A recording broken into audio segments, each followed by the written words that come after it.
అనగనగా ఒక ఊరిలో ఒక పక్షి ఉండేది. ఆ పక్షి అరణ్యంలో ఉండేది. ప్రతిరోజు అది చెట్ల మధ్య, పొలాల మధ్య ఆడుతూ ఎగురుతూ గడిపేది.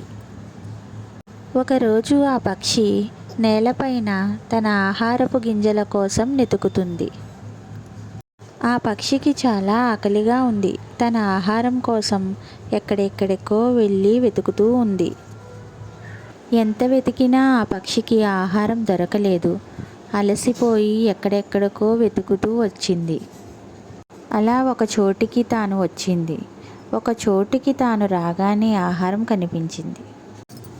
ఆ పక్షి చాలా ఆకలిగా ఉండి గింజలను తినడం ప్రారంభించింది. కడుపు నిండా గింజలను తిన్నది. తరువాత ఆ పక్షికి కడుపు నిండిపోయి ఎగిరిపోదాము అనుకున్నది. తరువాత ఆ పక్షి ఆహారాన్ని వదిలి ఎగురుకుంటూ వెళ్ళిపోయింది. ఆ పక్షి దగ్గరికి ఇంకొక పక్షి వచ్చి తనతో ఇలా చెబుతుంది. నువ్వు మిగిలిన ఆహారాన్ని అక్కడే వదిలేసి ఎందుకు వచ్చావు? మిగిలిన ఆహారాన్ని నువ్వు రేపటికి కూడా భద్రపరుచుకోవచ్చు కదా అని చెప్పింది. అప్పుడు ఆ పక్షి ఎగురుకుంటూ వెళ్ళి మిగిలిన ఆహారాన్ని తెచ్చుకొని చెట్టు కింద పెట్టుకుంది. కొద్ది రోజులకి వర్షం వచ్చింది. తాను బయటకు వెళ్ళడానికి లేదు.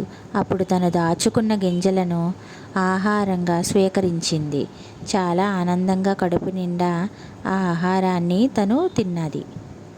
ఆ తరువాత అక్కడ నుండి ఆనందంగా ఎగిరిపోయింది.